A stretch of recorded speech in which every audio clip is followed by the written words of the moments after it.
भाई bitcoin unstable है। भाई गोल्ड की अगर आप बात कर रहे हैं ना, तो गोल्ड 2012 के अंदर $1921 पर ऑन्स की प्राइस के ऊपर गया था, और उसके बाद बहुत सारे लोग ये एक्सपेक्ट कर रहे थे कि मार्केट 2500 तक जाएगी, यानी कि $1920 पर ऑन्स से 2500 तक चली जाएगी मार्केट। वहां पर लोगों ने भर भर के खरीदारी की और मार्केट नीचे आना शुरू हुई, और मार्केट रुकी नहीं। फिर 1900 से फिर 1800, 1700, 1500, 1400, 1300, हाफ हो गई थी प्राइस। $1055 के ऊपर मार्केट वापस आ गई अगले 2 सालों के अंदर।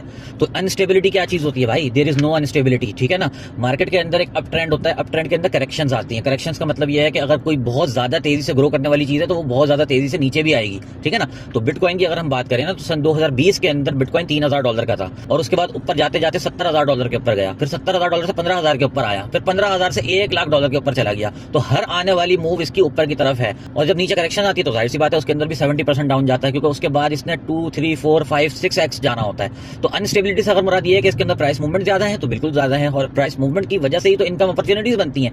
जो चीज सिर्फ ऊपर की तरफ जाती जाए या सिर्फ नीचे की तरफ आती जाए, जैसे पीकेआर है, पाकिस्तानी रुपया सिर्फ नीचे की तरफ आता चला जाता है। तो ये जो स्टेबिलिटी है ना, ये स्टेबिलिटी सिर्फ डाउन साइड के ऊपर है, सिर्फ नीचे आता है पीकेआर, और पीकेआर के अगेंस्ट में चीजें हमेशा महंगी होती चली जाती हैं। तो ये अगर स्टेबिलिटी की निशानी है तो आपको मुबारक है भाई। लेकिन मुझे ऐसा लगता है कि जो चीज अनस्टेबल है लेकिन इन दी लॉन्ग रन वो यूजेबल है, तो फिर मेरे ख्याल से इससे बेहतरीन कोई इन्वेस्टमेंट नहीं हो सकती। क्या ख्याल है आपका?